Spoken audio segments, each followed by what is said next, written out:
Welcome to learning time Telugu. ఎప్పటి నుంచి ఎదురు చూస్తున్నటువంటి ఆర్ఆర్బి ఏఎల్పి నోటిఫికేషన్ అయితే రావడం జరిగింది.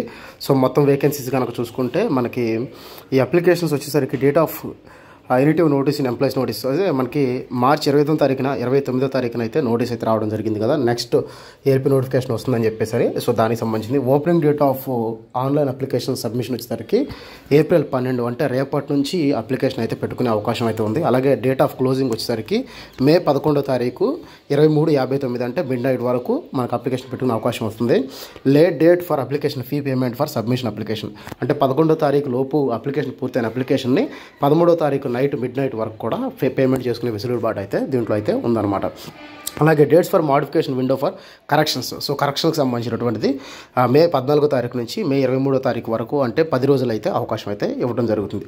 సో దీనికి సంబంధించిన ఏఎల్పి అనేది లెవెల్ 2 సంబంధించినటువంటి పోస్ట్. దాని యొక్క ఇనిషియల్ పే వచ్చేసరికి 19,900 ఇనిషియల్ పే అయితే ఉంటుంది. మెడికల్ స్టాండర్డ్ వచ్చేసరికి A1 అంటే 6/6 మెడికల్ అయితే ఉండాల్సి ఉంటుంది. అలాగే ఏజ్ ఆన్ 01/7/2025 నాటికి 18 నుంచి 30 years. లాస్ట్ నోటిఫికేషన్లో డ్యూ టు కోవిడ్ రీజన్స్ 33 వరకు అయితే ఇచ్చాడు. ఇప్పుడు ఓన్లీ 18 to 30 years మాత్రమే ఇవ్వడం జరిగింది. అలాగే టోటల్ వేకెన్సీస్ కనుక చూసుకుంటే 9,970 పోస్టులు అయితే ఉన్నాయన్నమాట. సో దానికి సంబంధించినటువంటి అలాగే SC ST BCలకి ఏజ్ రిలాక్సేషన్ రెగ్యులర్గా ఎలా అయితే ఉంటుందో సో ఇప్పుడు కూడా అలాగే ఉంటుంది. తర్వాత వచ్చేసరికి వేకెన్సీస్ మెడికల్ స్టాండర్డ్ కనుక ఇక్కడ చూసుకుంటే మనకి A1 మెడికల్ అని ఇచ్చాడు. సో దీంట్లో డిస్టెంట్ విజన్ వచ్చేసరికి 6/6 మ్యాండేటరీగా ఉండాలి. So next must not accept +2D స్పెట్స్ అంటే ఎలాంటి స్పెట్స్ కూడా యూజ్ చేయకుండా without glasses with fogging test. So fogging test అంటే మనకి మన స్పెట్స్ పెట్టుకున్నప్పుడు ఒక ఫాగ్ లాగా ఉంటుంది. సో ఆ టెస్ట్ అప్పుడు కూడా మనకు కనిపించాల్సి అయితే ఉంటుందన్నమాట. సో నెక్స్ట్ నేషనాలిటీ అంటే ఇండియాలో ఎవరైనా అప్లై చేసుకోవచ్చు. ఏజ్ లిమిట్ వచ్చేసరికి 18 నుంచి 30 సంవత్సరాలు. దీనిలో SC STకి వచ్చేసరికి 5 years ఏజ్ రిలాక్సేషన్ అంటే 35 సంవత్సరాల వరకు అప్లై చేసుకోవచ్చు. OBC వచ్చేసరికి 3 సంవత్సరాలు అంటే 33 సంవత్సరాల వరకు వాళ్ళు అప్లికేషన్స్ అయితే పెట్టుకోవచ్చు. అలాగే డేట్ ఆఫ్ బర్త్ సో వీటి గురించి అంత ఇంపార్టెంట్ కాదు. నెక్స్ట్ ఎగ్జామ్ ఫీ వచ్చేసరికి except SC ST ex service man female వీళ్ళకి వచ్చేసరికి 250 రూపాయలు ఫీ ఉంటుంది. ఎక్సెప్ట్ రిమైనింగ్ వాళ్ళు ఎవరైతే ఉన్నారో సో వాళ్ళకి వచ్చేసరికి 500 ఎగ్జామ్ ఫీ అయితే ఉంటుంది. సో ఎవరైతే ఎగ్జామ్కి అటెండ్ అవుతారో వాళ్ళకి 500 ఫీ పేమెంట్ కట్టిన వాళ్ళకి రీఫండ్ ఉంటుంది. అలాగే 250 రూపాయలు ఎవరైతే కడతారో సో వాళ్ళకి కూడా రీఫండ్ అవుతుంది. ఎవరైతే ఎగ్జామ్కి అటెండ్ అవుతారో వాళ్ళకి మాత్రమే ఈ అమౌంట్ అనేది రీఫండ్ అయితే ఉంటుందన్నమాట. నెక్స్ట్ మోడిఫికేషన్ వెసులుబాటు కూడా ఉంది కదా. పెట్టేటప్పుడే 1-2 సార్లు ప్రాపర్గా అయితే పెట్టుకోండి. రీఫండ్ రావాలంటే మన బ్యాంక్ డేటా ఏదైతే ఉందో దాంట్లో నేమ్ కానీ మనం హోల్డర్ నేమ్ కానీ మన నేమ్ కానీ అలాగే IFSC కోడ్ కానీ ప్రతి ఒక్కటి కూడా ప్రాపర్గా బ్యాంకులో ఎలా అయితే ఉందో అలా ఉంటే మాత్రమే మనకి రీఫండ్ అయితే అవుతుంది. ఇన్ కేస్ మిస్టేక్స్ కనుక ఉంటే మనకి రీఫండ్ అయితే అవ్వదు. లాస్ట్ టైం అయితే ఒకసారి బ్యాంక్ డీటెయిల్స్ కూడా మార్చుకునే విధంగా మోడిఫికేషన్స్ అయితే ఇచ్చాడు. సో ఈసారి అనేది ఇస్తాడులే తెలియదు కాబట్టి పెట్టుకునేటప్పుడే ప్రాపర్గా అయితే పెట్టుకోండి. తర్వాత సరికి EWS సంబంధించి సర్టిఫికేట్ కూడా అడుగుతున్నాడు. సో EWS రిజర్వేషన్ కూడా కొన్ని పోస్టులు ఉన్నాయి కాబట్టి డెఫినెట్గా సో EWS సర్టిఫికేట్ రెగ్యులర్గా ముందుగానే తెచ్చుకుని ఉంటే సో దాన్ని మనం రిజర్వేషన్ పెట్టుకునేటప్పుడు EWS రిజర్వేషన్ పెట్టుకునేటప్పుడు అప్లికేషన్ కూడా అప్డేట్ చేయాల్సి అయితే ఉంటుంది. ఏదైతే క్యాస్ట్ సర్టిఫికేట్ ఉంటుందో దాన్ని కూడా అప్లోడ్ చేయాల్సి అయితే ఉంటుంది. సో వాటికి సంబంధించినటువంటి కొన్ని రూల్స్ అయితే ఇచ్చాడు. బట్ ఈ రూల్స్ అన్నీ కూడా ఈ రూల్స్ ఫాలో అవుతూ మన EWS సర్టిఫికేట్ అయితే తీసుకోవాల్సి ఉంటుంది.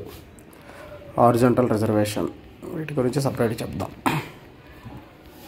రిక్రూట్మెంట్ ప్రాసెస్ వచ్చేసరికి ఫస్ట్ స్టేజ్ CBT 1 ఉంటుంది. సెకండ్ స్టేజ్ వచ్చేసరికి CBT 2 ఉంటుంది. అది క్వాలిఫై అయిన తర్వాత కంప్యూటర్ బేస్డ్ యాప్టిట్యూడ్ టెస్ట్ ఉంటుంది. అలాగే డాక్యుమెంట్ వెరిఫికేషన్ తర్వాత మెడికల్ ఎగ్జామినేషన్. సో ప్రీవియస్గా ఏవైతే రూల్స్ ఉన్నాయో ప్రీవియస్గా నోటిఫికేషన్ ఏదైతే ఉందో ఇప్పుడు కూడా same as it is away rules and regulations ఉన్నాయి. ఒక్క మార్పు అంతకుముందు కోవిడ్ ఉండటం వల్ల 33 అంటే 30+3 ఉండేది. ఇప్పుడు ఏంటంటే ఆ 3 లేదు. ఓన్లీ 18 to 30 ఏజ్ రిలాక్సేషన్ మాత్రమే ఉంది. ఇక్కడ వచ్చేసరికి CBT 1 వచ్చేసరికి CBT 1లో వచ్చేసరికి డ్యూరేషన్ 60 నిమిషాలు ఉంటుంది. క్వశ్చన్స్ వచ్చేసరికి 75 క్వశ్చన్స్ అయితే ఉంటాయి. సో 1/3 నెగిటివ్ మార్క్స్ అయితే ఉంటాయి.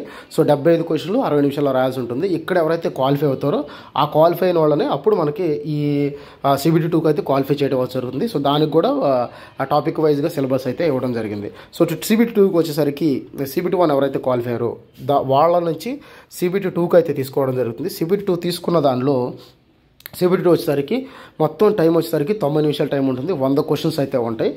అలాగే పార్ట్ బి వచ్చేసరికి 60 నిమిషాల టైం ఉంటుంది, 75 క్వశ్చన్స్ ఉంటాయి. ఇవి మాత్రం ఓన్లీ క్వాలిఫైడ్ నేచర్ని మాత్రమే కలిగి ఉంటుంది. పార్ట్ బి అనేది పార్ట్ ఏలో మెరిట్ తెచ్చుకోవాల్సి ఉంటుంది.